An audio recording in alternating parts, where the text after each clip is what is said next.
एक आदमी अभी मिला हमको, कहाँ पे, यहाँ, ये कौन सी तारीख, 5 तारीख में, यहीं से खड़गपुर से हावड़ा से मैं बैठा टाटा जमशेदपुर जाने के लिए ट्रेन में, एसी के डब्बे में हम बैठे, सीट नंबर 4 पे हम बैठे, तो उनकी सीट नंबर 5 और 6, थर्ड एसी में एक तरफ 3 सीट होती है, एक केबिन में 8 सीट होती है, एक तरफ 3 एक तरफ 3, साइड में 2 होते, तो मेरी 4 नंबर की सीट थी, लोअर बर्थ थी। 4-5 घंटे का सफर था, हम बैठे, बैठने के बाद हमें नींद आ गई। खैर खड़गपुर पहुंचे तो खड़गपुर में एक मियाँ एक बीवी दोनों आए, आके बैठे, पता नहीं हम ही को सफर में क्यों ऐसे लोग मिल जाते। तो एक टीका लगाए हुए थे, पैंट शर्ट में थे, ब्राह्मण होगा, ठाकुर होगा, और दूसरी उसकी बीवी थी। वो बैठ गए, हम लेटे हुए थे। उन्होंने कहा कि सर ये मेरी सीट है, बैठने दीजिए। हमने कहा कोई बात नहीं, बैठो। तो मेरा पैर उनको टच किया, ऐसे करके लगा, तो वह हंस के बोलता, हंस के, उसकी एक आदत बहुत अच्छी थी, कोई भी बात बोल रहा था ना, वो गुस्से वाली भी बात हंस के बोल रहा था, हंस के, गुस्से वाली भी बात। तो मुझे गुस्सा नहीं आ रहा था क्योंकि हंस के बोल रहा था। खंदा पेशानी जिसको बोलते हैं, किसी से मिल रहे हैं तो हंस के बात कर रहे हैं, तो हंसकर बोलता था कि सर आपका पैर लग रहा है मेरी पैंट में, थोड़ा उधर कीजिए ना पैर। मैंने कर लिया जी। मैं थोड़ा तिरछा होके बैठा था तो सही होके बैठ गया, चलो शायद दिक्कत होगी इनको, कुछ लोग होते हैं सफर अफर में अगर थोड़ा बदन टच करे ना, सर थोड़ा इधर होके बैठिए ना, ऐसे लोग बहुत होते हैं, छुआछूत वाले जो होते हैं, छुआछूत। तो उसके बाद 5-10 मिनट के बाद मेरा पैर, मेरी जूती उसके बैग को टच किया, बैग को, जो बैग नीचे रखा हुआ था उनका। तो बोला सर आपकी जूती मेरे बैग को टच कर रहा है। तो मुझे बहुत ज्यादा गुस्सा आया। मैंने कहा ऐसा है, अगर आपको इतना ही टचिंग प्रॉब्लम है, अब बार बार बोल रहे हैं कि आपका पैर लग रहा है, आपका जूता लग रहा है, तो आप ऐसा कीजिए ना, एक पूरा डब्बा ही बुक कर लेते आप, पूरा कोच, पूरा डब्बा बुक कर लेते, अकेले खूब टांग फैला के जाते आप भूखे मर जाते तो कोई देखने भी नहीं आता आपको। हमने कहा ट्रेन में ऐसा चलता है। तो खैर बोला नहीं थोड़ी सी एडजस्ट कर लीजिए ना। हमने कहा ठीक है एडजस्ट कर लेते हैं जी। फिर भी ठीक होके बैठ गए जी। चलो आधे घंटे के बाद फिर वही, सर ये बैग आपका थोड़ा इधर है, इधर कर लीजिए। पता नहीं क्या प्रॉब्लम थी उनको। मैं इसी हैयत में था, अपनी टोपी दाढ़ी में रहते हैं, ब्लेजर वगैरह पहन के हम सफर में रहते हैं, शेरवानी तो पहनते नहीं। तो उन्होंने, मैं समझ गया, मैंने कहा थोड़ा इलाज करना जरूरी है इसका।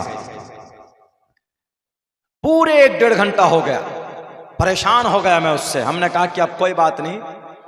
अच्छा वहां और जो सामने जो 2 लड़के थे वो स्टूडेंट थे, उनको भी प्रॉब्लम हो रही थी, उन दोनों लड़कों की। ये कौन आदमी आके बैठ गया जो बार बार बोल रहा है यहां टच हो रहा है, वहां लग रहा है, वहां लग रहा है। हमने कहा कि ये मर्द है क्या औरत है? टचिंग प्रॉब्लम तो औरत को बोलती, डोंट टच मी। औरत को टच नहीं कर सकता कोई जेंट्स, गैर महरम। तो ये उसकी बीवी भी बैठी हुई है साथ में। तो मैंने कहा कि इसका इलाज करना जरूरी है। मैंने उनको कहा, मैं समझता हूं सर, पता आपको क्या प्रॉब्लम है? आप शायद ब्राह्मण हैं। बोला हाँ मैं ब्राह्मण हूं, बिल्कुल। हमने कहा तो ठीक है, ब्राह्मण है तो आपको ऐसा लग रहा है कि मैं शूद्र हूं, मैं मलेच्छ हूं। मलेच्छ भाषा कीर्ता तैन वैद वाक्य प्राण मुखा।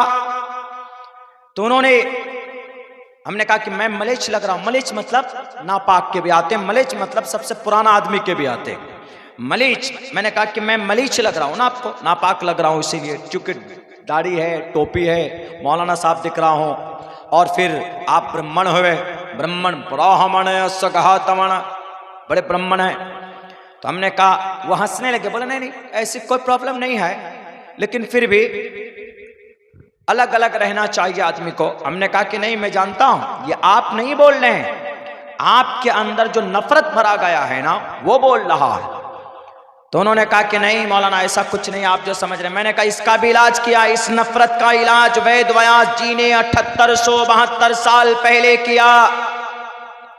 उठाओ, पुराण के अंदर कहा गया, शूद्रो ब्राह्मण तामिति ब्राह्मण चैति शूद्रताम क्षेत्रियो याति वितरत्वम विघाद्वीच्यम तथे चचसे एवात्रपति परजानाम कथम पुनर्जाति कीर्ता पर भेदा। मैंने पूरा मंत्र पढ़ा उसके सामने, तो पता है वो ऐसे बैठा था, ऐसे मुझे देखा ऐसे। 30 सेकंड के लिए उसका गला टेढ़ा हो गया। वो सोचने लगा भाई ये मौलाना क्या बम फोड़ दिया है। हमने कहा कि पता है इसका मतलब क्या, इसका अर्थ क्या है? बोला नहीं मालूम तो नहीं है। हमने कहा इसका मतलब है शूद्रो ब्राह्मण तामिति। हमने कहा शूद्र किसको? बोला मलेच्छ, नापाक। हमने कहा नापाक ये कॉन्सेप्ट है ना, गलत तर्जमा कर रहे हो आप।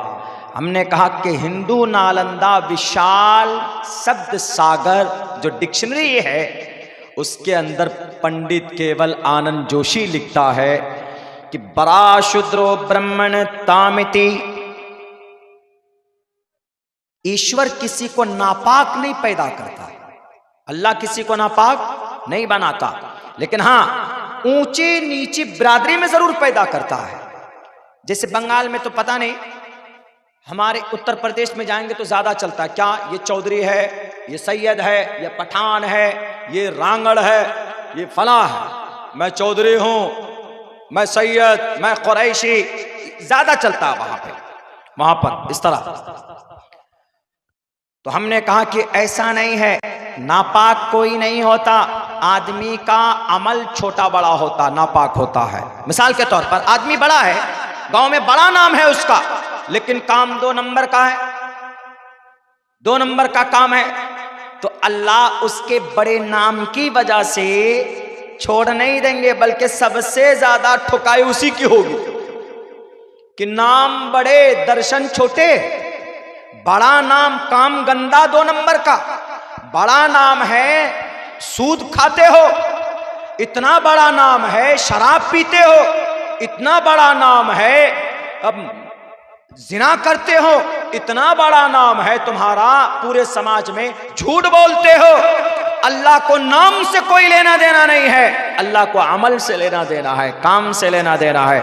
हमने कहा इसी को मंत्र में कहा गया शूद्रो ब्राह्मण तामिति ब्राह्मण चेति शूद्रताम क्षेत्रियो याति वित्रत्वम विगाद्विष्यम तथे चचा सैके बात्र प्रतीक पर जानाम कथम पुनर्जति कीर्त पर भेदा। फिर क्या बोलता है मौलाना, आपके कुरान में भी तो है, आपके कुरान में भी तो बिरादरी है, आपके कुरान में जात पात है। हमने कहा कहां बताओ? बोला हमने सुना है कि आपके कुरान में अल्लाह ने अलग अलग कबीले बना दिए हैं, अलग अलग जात बिरादरी बना दिया है। हमने कहा ऐसा नहीं है, अल्लाह ने कुरान करीम के अंदर इंसानों को पैदा करने के बाद यूं कहा वजअलनाकुम शुऊबन व क़बाइल, हमने तुम्हारे अलग अलग शोबे बनाए, व क़बाइल और अलग अलग कबीले बनाए। क्यों? किस लिए? गर्व करने के लिए नहीं, फख्र करने के लिए नहीं, बल्कि वह क़बाइल लितारफ़ू, पहचानने के लिए, इंट्रोडक्शन के लिए कि भाई ये कौन से बरादरी के लोग हैं, कि भाई ये सैयद बरादरी के लोग हैं, ये कौन से बरादरी के लोग हैं, भाई ये इंसारी बरादरी के लोग हैं, ये कौन से बरादरी के लोग हैं, ये शेख बरादरी के लोग हैं, ये कौन से बरादरी के लोग हैं, ये पठान बरादरी के लोग हैं, ये कौन से बरादरी के लोग हैं, ये खान बरादरी के लोग हैं। लेकिन सिर्फ बरादरी की बुनियाद पर, खान पठान सैयद और अंसारी की बुनियाद पर अल्लाह के नजर में कोई मुकर्रब महबूब हो सकता है क्या? नहीं। अल्लाह ने दूसरी जगह पर वाज़ेह लफ्जों में किया है वजअलनाकुम शुऊबन व क़बाइल लितारफ़ू, तारुफ के लिए, पहचान के लिए अल्लाह ने अलग अलग कबीले बनाए, फख्र के लिए नहीं।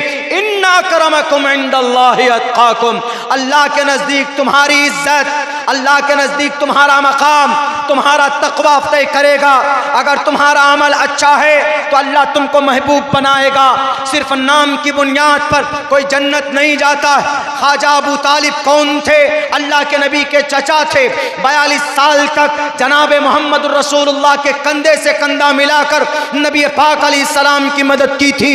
लेकिन जब मरने का वक्त आता है, मरने का वक्त आता है तो अल्लाह के नबी अलैहिस्सलाम कोशिश करते हैं कि चचा आप एक मर्तबा कलिमा पढ़ लीजिए, आपने मेरी मदद की है, आप हर मौके पर मेरे साथ रहे हैं, लेकिन अगर आप एक मर्तबा कलिमा पढ़ लोगे तो हम आपको जन्नत में ले जाने के जिम्मेदार है, गारंटी मैं देता हूँ। लेकिन अल्लाह के तरफ से कुरान करीम की आयत नाजिल होती है कि मोहम्मद तुम किसी को हिदायत नहीं दे सकते। इन्नका ला तहदी मन अहबब्त वलाकिन्नल्लाह यहदी मन यशा, अल्लाह हिदायत का मालिक है, अल्लाह जिसको चाहे उसको हिदायत देगा। तुम्हारा चचा जरूर है लेकिन हिदायत इसको देना तुम्हारी जिम्मेदारी जिम्मेदारी नहीं है। कहाँ जाता है कि अबू तालिब का इंतकाल होता है बइख्तिलाफ रिवायत, जहन्नम में चले जाते हैं। क्यों? नबी की बात नहीं मानी, अमल अच्छा नहीं था, अमल तौहीद का नहीं था, नमाज कभी नहीं पढ़ी, शरीयत मोहम्मद को गले से नहीं लगाया। तो ख्वाजा अबू तालिब उस वक्त का सरदार, उस वक्त मक्कतुल मुकर्रमा में अबू तालिब से बड़ा कोई नहीं था। उनके अब्बा के इंतकाल के बाद, अब्दुल मुत्तलिब के इंतकाल के बाद सरदारी किसी के पास थी तो अबू तालिब के पास थी, लेकिन सरदारी की वजह से जन्नत नहीं भेजा गया। वहीं पर अबू तालिब के ज़माने में नबी पाक अलैहिस्सलातु वस्सलाम का एक साथी का एक सहाबी जो बदसूरत था, शक्ल के एतबार से बदसूरत, सूरत के एतबार से काले कलोटे, नसब के एतबार से कोई बड़ा नसब नहीं, कबीले के एतबार से कोई बड़ा कबीला नहीं था, लेकिन जब नबी की शरीयत पर मर मिटता है, कुरान के बताए हुए वहदानियत पर अपनी जान को कुर्बान करता है, तो बिलाल हबशी चलता है मक्का की गलियों में, इनकी चलने की आहट सुनाई देती है जन्नतुल फिरदौस में।